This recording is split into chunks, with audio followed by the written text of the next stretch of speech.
Hello, it is Friday, October 29th, 2021. I'm Chris Remo, and welcome back to my New York Times Crossword Daily Solve. It's the Friday puzzle today, the last puzzle of the standard working week, at least, and the penultimate in difficulty, presumably. We'll just have to see. I did solve this week's Boss Words Fall Themeless League competition puzzle. I solved it yesterday. It'll go up for Patreon subscribers tomorrow on the Patreon feed. I wait until the solution has been released so I'm not spoiling anything. And I have to say, those of you who've been enjoying the incredibly long and intensive solves will still be a bit pleased this week, but maybe not as much as you have been, because I only solved it 2 minutes over the par time rather than a somewhat more embarrassing 17 as it was previously. Not that it's embarrassing, but doing it on video makes it a little bit more stressful. Anyway, it was a better solve for me than the last few have been, but still certainly rockier than any of the standard New York Times crosswords. And that's just fitting. It's fitting. It's meant to be more difficult than a Saturday. So anyway, look for that tomorrow on the Patreon feed if you're a subscriber.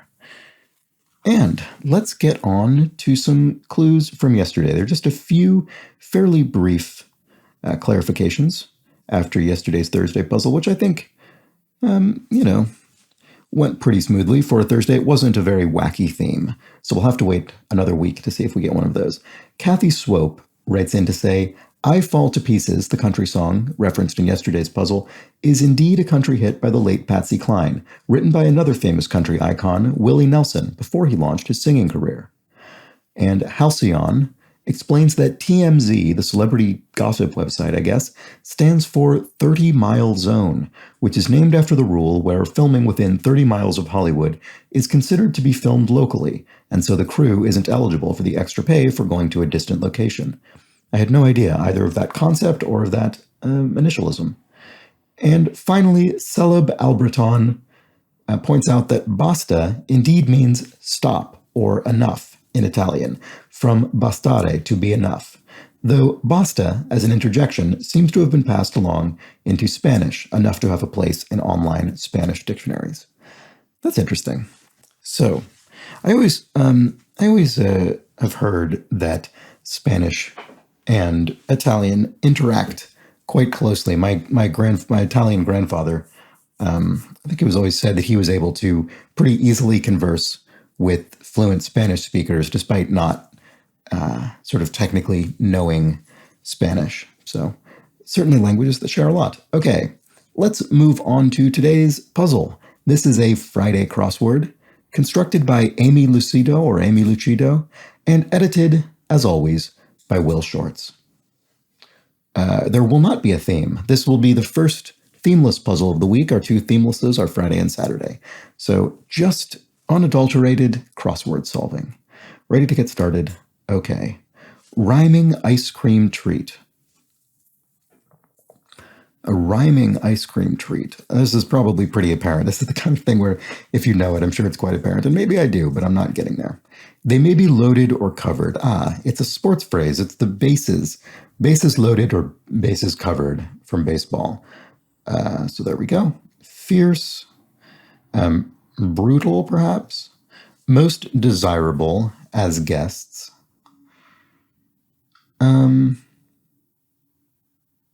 Most desirable as guests. What is this? It would presumably end with EST because it's the most of something. It's a superlative.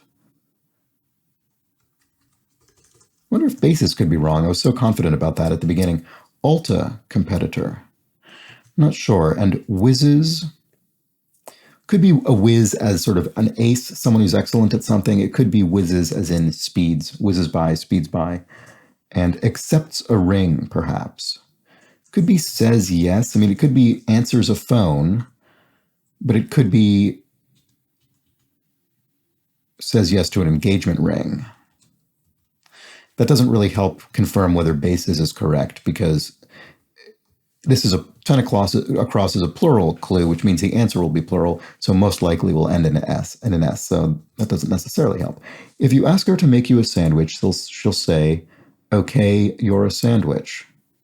Is this a daughter to a dad responding to a dad joke or creating a dad joke? I don't entirely. Oh, maybe Alexa? Maybe that's the Amazon personal system. Maybe that's one of the pre-programmed responses, perhaps. Foolish in an endearing way. Oh, foolish in an endearing way. Cutesy. What would that be?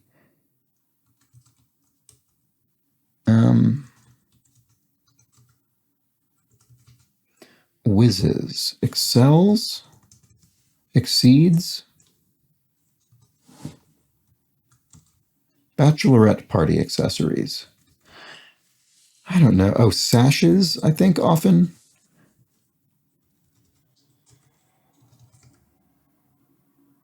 Oh, most desirable as guests. Perhaps this is a list. So maybe rather than guests to your dinner party, for instance, this means guests at a fancy party, as some sort of gala or something. And so you'd want A-list celebrities, perhaps? Maybe that's what that is. Alta competitor, what is that? I don't know. Foolish in an endearing way, maybe ditzy? Could that be what that's alluding to? Fierce? Oh, badass, perhaps? It's a bit it's a bit on the edge for the New York Times crossword. So if that were a T, Alta competitor. And if that were a Z, X, that looks a little bit wrong.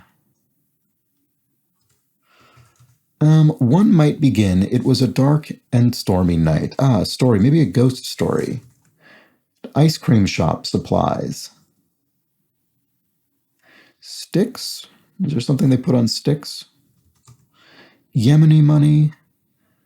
Oh, I'm not sure offhand. Individually.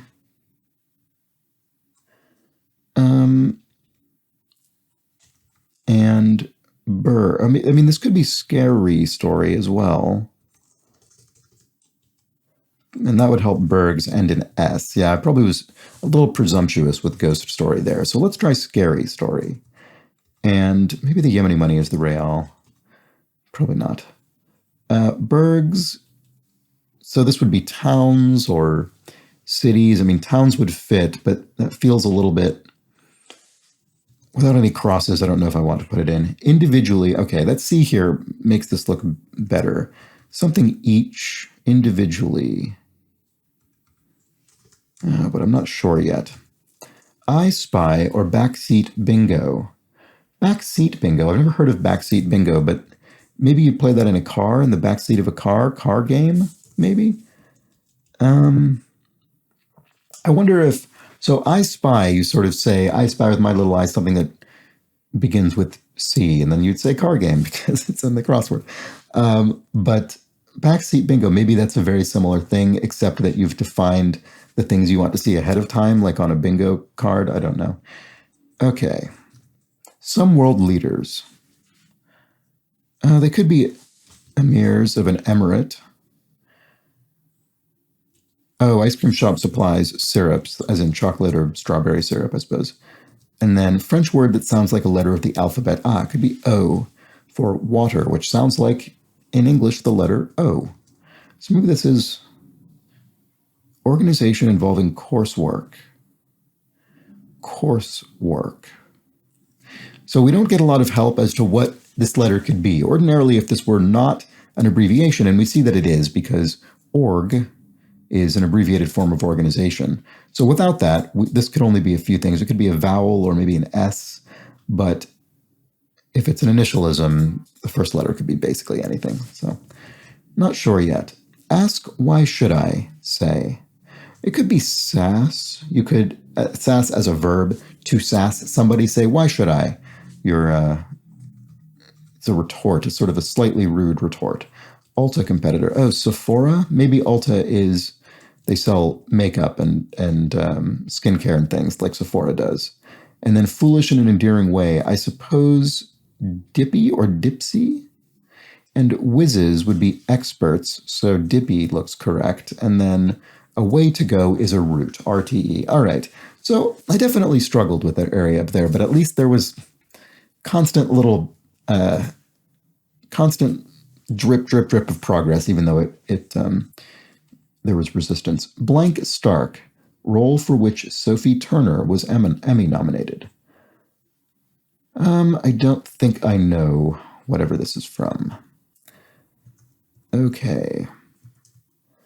I wonder if it's Game of Thrones. I think Stark is a name from Game of Thrones, but I've not seen it, so I don't know what the name would be. So I'm not going to bother guessing. Let's move on. Department store stock. Could be many things, I would think. Neighbor of caps lock. I'm just going to glance down at my keyboard here. It looks like tab to me. NBA team coached in the 70s by Bill Russell. Probably ends with an S. Name on many a sports jersey. Oh, that's funny. Name on many a sports jersey.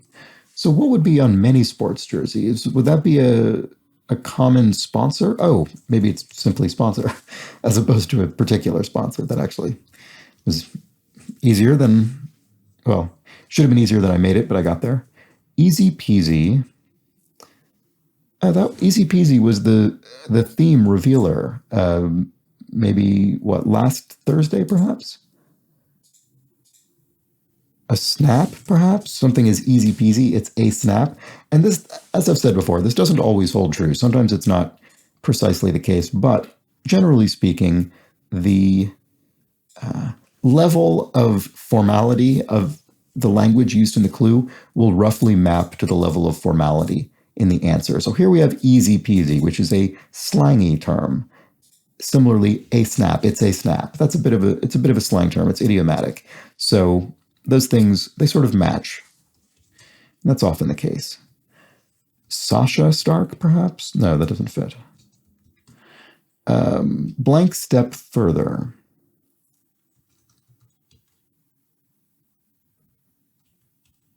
I don't know. I'm not seeing it. Okay, let's keep going for now. Sea eagle. Is that an Ern? E-R-N, I think maybe. More worms, mama.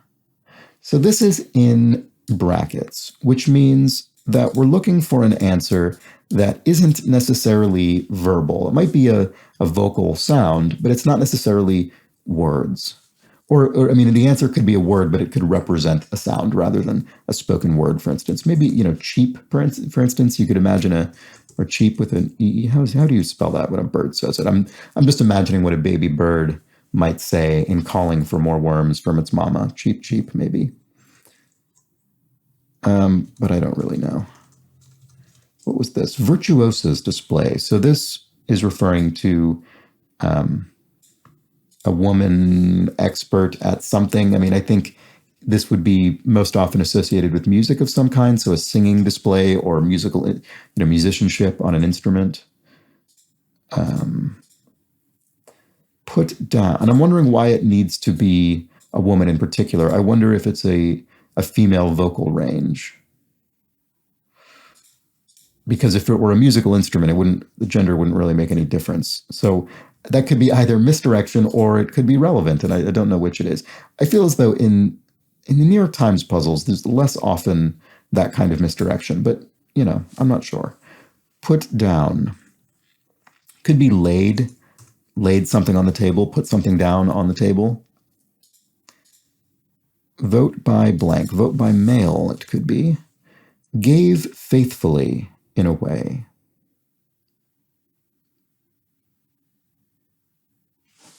Gave faithfully, in a way. I'm not sure, but it might end with ed, tight with. And let's see, a facial spot. Could be a spa. So on initial read, this looked like a spot on the face, but it could be a spot, a place where one has a facial treatment, like a spa. A river in Picardy. Some? Absolved. Exempt, perhaps? Gave faithfully, in a way. Department store stock. And one in the Jenner family. I'm not sure. I think what the Jenner family overlaps with the Kardashians. I know almost nothing about them, unfortunately, for me right now. Traffic dividers could be medians.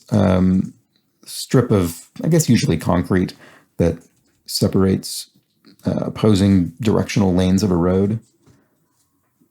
To talk long and boringly could be drone on, and a wearable blanket. Oh, I wonder if this is, what were they called? This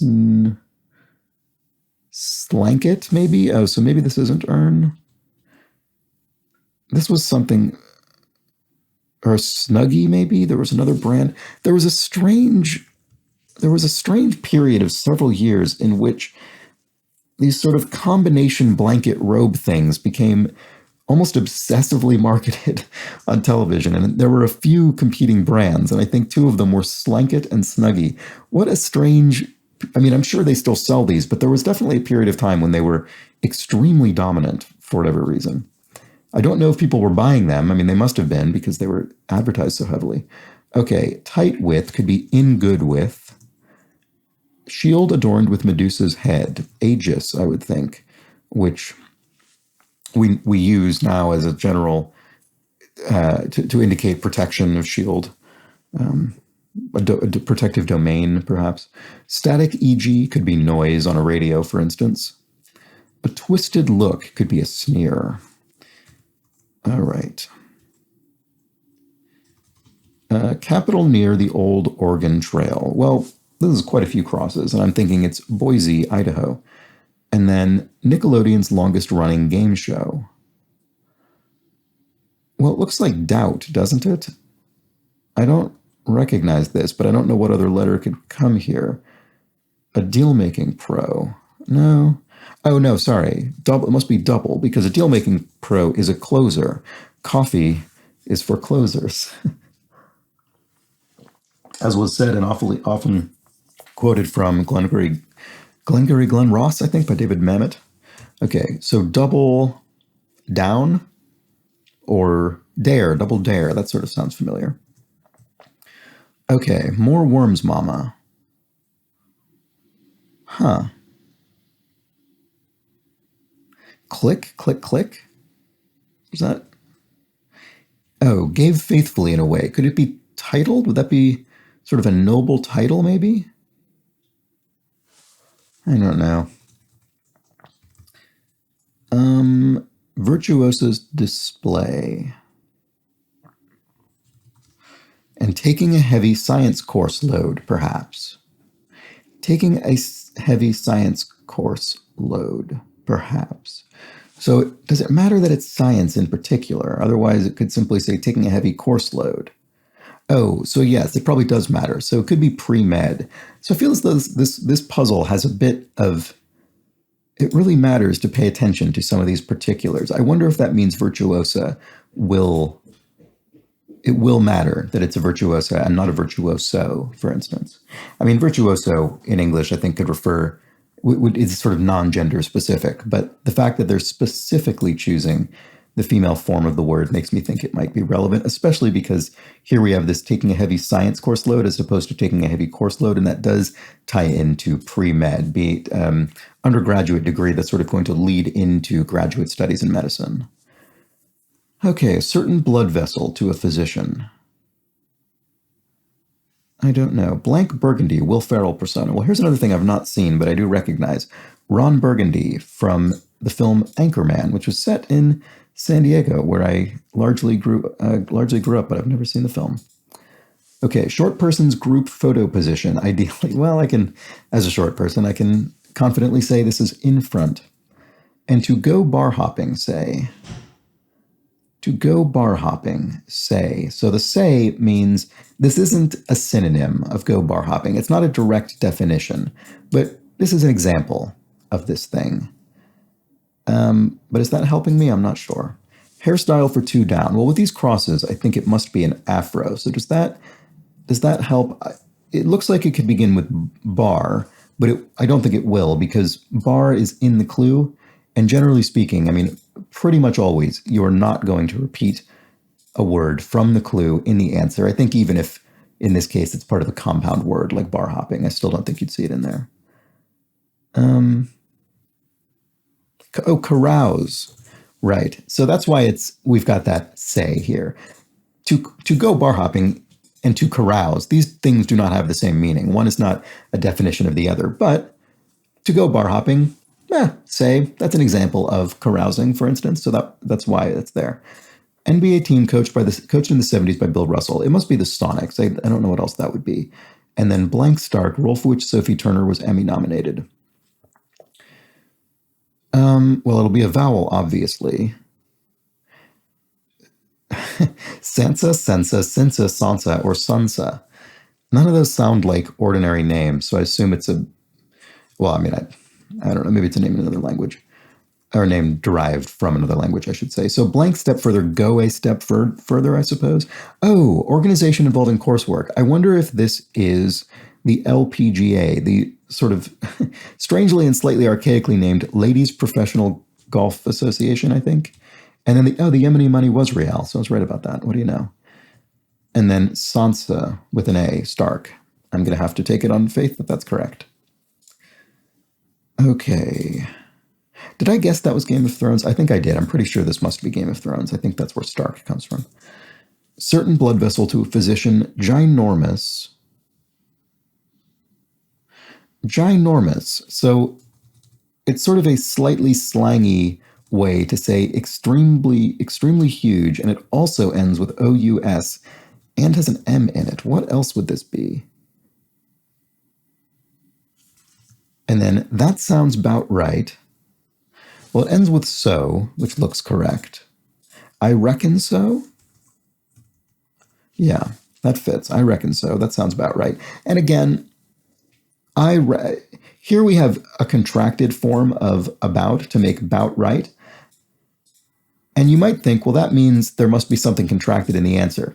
But instead, I think what that's doing is it's slightly lowering the level of formality in the phrase, that sounds about right. That sounds about right.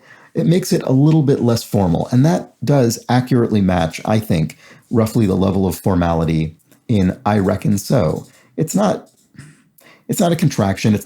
They're all words. It's just a little bit less formal than saying something like I believe so. And in that way, the clue matches the answer. So this really is a puzzle. Today's crossword is a puzzle. It's a great example of really paying close attention to the clues because they will help you solve. They'll help you find the proper answers because they're very precisely constructed. I mean, I think that's generally true in the New York Times crossword. One of the things I like about the New York Times crossword is that level of rigor that I suppose the editor, Will Schwartz, brings to it. But this feels like today's puzzle feels like a sort of an object lesson in that principle. Okay, caught. I mean, it could be got, I suppose. That seems a little bit straightforward, but it could be. Lewis Carroll character who asks, does your watch tell you what year it is? That looks like the Mad Hatter from Alice in Wonderland or Through the Looking Glass. So caught maybe could be got. Humongous, ginormous, humongous. Is that an O or a U? An O, I suppose. Humongous. Yeah. And I think this is yet another example of that because I think ginormous and humongous are both words that are sort of largely part of the sort of standard vocabulary at this point, but I think both are, historically speaking, relatively recent creations. So I think that tracks. Eldest son of Cain, Enoch, I believe, and Puppy Love Singer, 1960, Anka, Paul Anka, who I have to admit I am more familiar with from the crossword than from his discography, although perhaps I should change that one of these days so that my musical awareness can catch up with my crossword awareness a little bit. Anyway, an old standby in the crossword. Maybe not at the level of Brian Eno or Yoko Ono, but still one of the more common musicians in the crossword. All right, a certain blood vessel to a physician. I'm actually not sure. This must be a medical term of some kind. Virtuoso. Oh, a bravura performance. So yeah, this would be applied to, a diva, a powerhouse opera singer. And then a certain blood vessel to a physician, vena. I mean, that sounds totally plausible, but I just don't directly recognize it. So I'm sort of trusting my crosses, but I'm fairly confident in these crosses. That's a tough one if you don't know Enoch, for example, or Paul Anka. That is a tough one. Oh, and more worms vomit is chirp. That certainly was more obvious than I was making it. I apologize for that. Oh, gave faithfully in a way is tithed. I should have thought of other senses of faithfully. We've got this in a way here, which I didn't pay enough here once again in this crossword. Pay close attention to the clue, because the faithfully is alluding to faith, religion of some kind. Tithing is a practice in which one contributes a certain percentage of one's income to their church. So the faithfully, in a way, I suppose it's maybe just shy of a pun indicator with a question mark, sort of indicating there's something about faithfulness here. So that's, as opposed to the surface reading, gave faithfully, I think, which would mean, gave in good faith, gave honestly, I suppose, or trustingly. So that's what that was getting at. And I didn't really take the time to fully parse the answer. So absolved, it could be exempt. If one is absolved of a particular duty, one is exempt from it. But let's see. And that could make this some. And then that would make department store stock merchandise. It's kind of a wacky acronym, but it is a fairly standardized acronym, MDSE, or initialism, MDSE for merchandise. It sounds like a drug or something. It sounds like MDMA. But yes, that's used often, I think, in invoices and things like that. So let's try some there. And then high rollers, rollers. So I think what this means is the automobiles used by wealthy people.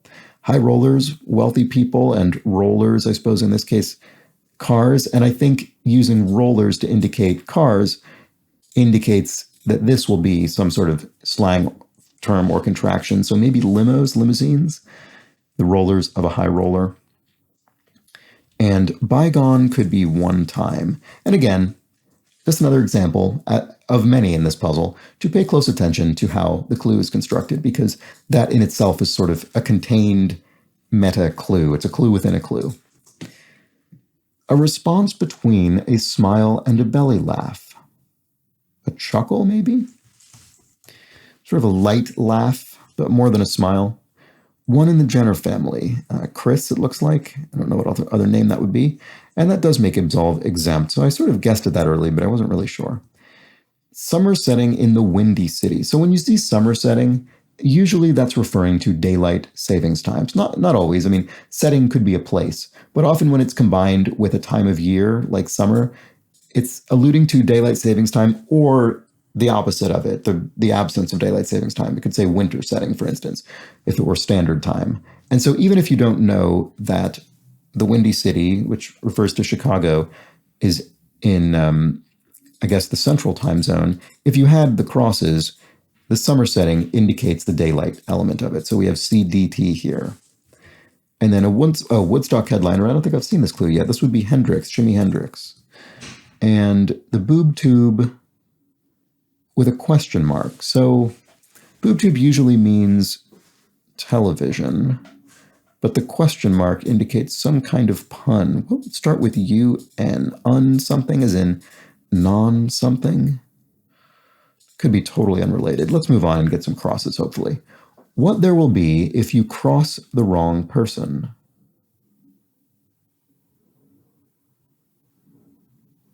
What there will be consequences, there will be, I don't know, rhyming ice cream treat.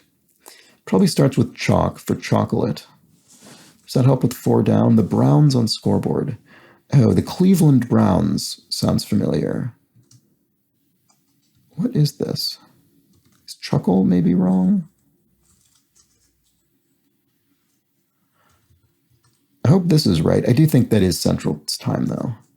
And that K makes it pretty likely, probably. 10 C notes. That would be 1 G, right? Because C is 100, and 10 of them would be 1,000. G for, I think in this case, 1 grand. So we're sort of mixing up a bit, because C notes. C is Roman numerals, and G is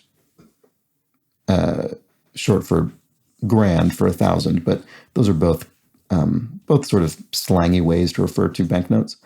Okay, burgs. So that could be towns, as I sort of was thinking before. Oh, individually could be a piece. Why didn't I have that before? I think, it's because scary story I had wrong. And then don't remember if I came back to it or not. Oh, this looks like Choco Taco, the rhyming ice cream treat.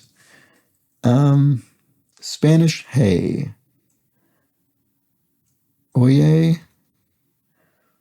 Oh, what there will be if you cross the wrong person. Hell to pay? So one time is wrong. Old time, bygone. Old time, yeah.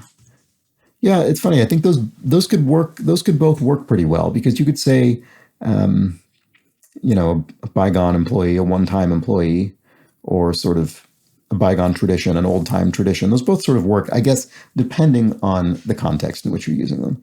But what there will be if you cross the wrong person is hell to pay, and then. Oh, I see. Boob tube underwire, as in a bra. Oops, there we go. Sorry. Usually I give more warning before ending the puzzle, but I guess I'd forgotten I was right at the end of it. Okay. Let's look this over.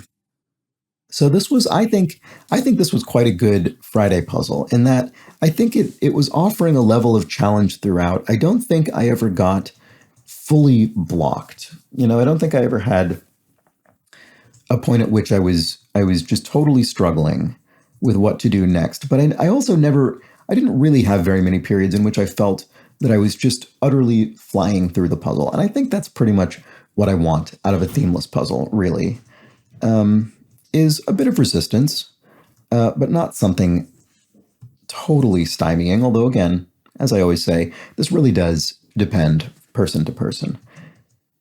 I do think, as came up a number of times while solving, I think this was a very good puzzle to really, really hammer home the importance of very precise cluing and parsing clues. Not because these answers don't make sense if you don't do that necessarily.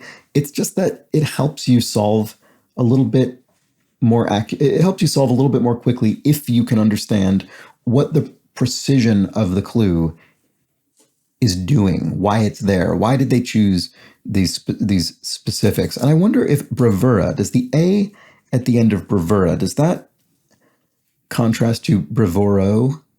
I wonder. I think in English we've largely adopted. There are times often in English when we because English doesn't have, it has some degree of gendered speech with pronouns for people, but not for nouns the way that I think pretty much every other European language does, or at least most of them.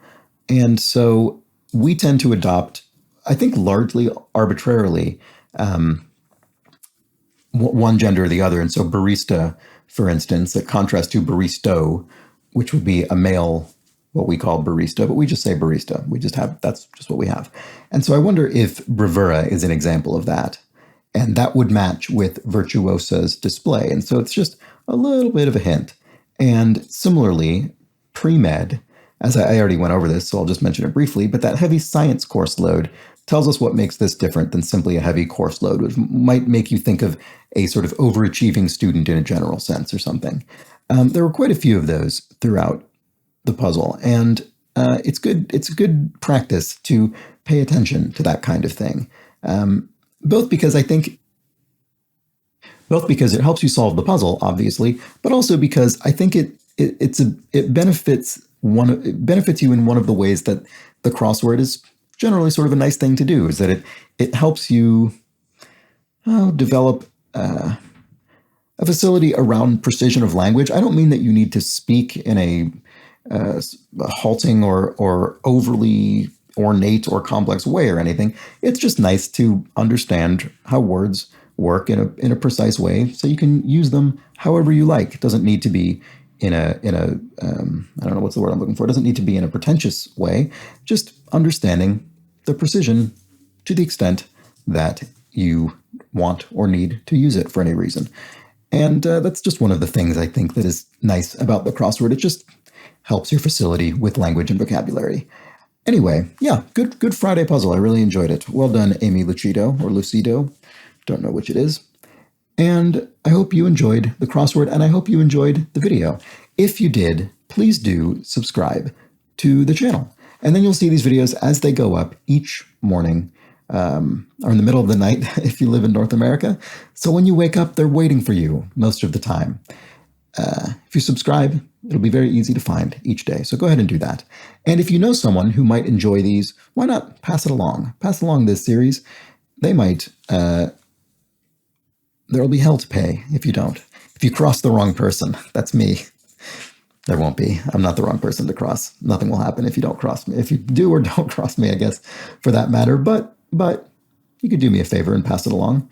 And if you particularly want to support this series, you can head over to the Patreon campaign and make a contribution. We're near the end of the month, so people might be waiting for that to take over, so I'm not going to belabor it today. But one of the things that does happen in the Patreon campaign is that some people contribute at a level that is particularly generous, and I like to thank them personally at the end of these videos for that generosity. And today, on that note, I would like to personally thank Cass Wilkinson Saldana, Gabe Chinkupalmi, the inestimable Hood Monster, and the incomparable Shantanu Bhatia. So thank you, Cass, Gabe, Shantanu, and Hood Monster for your ongoing, very generous support, keeping this whole thing running and making this series a sustainable enterprise for me. I really appreciate it. It's a huge help. With all that said, like I said before, I suppose, I do hope you enjoyed the puzzle. I hope you'll be back tomorrow for the Saturday puzzle, what is likely to be the most difficult crossword of the week. And I'm looking forward to it. I hope you are as well, and I hope you will join me here. But until that point, please do have an excellent remainder of your Friday. Take care.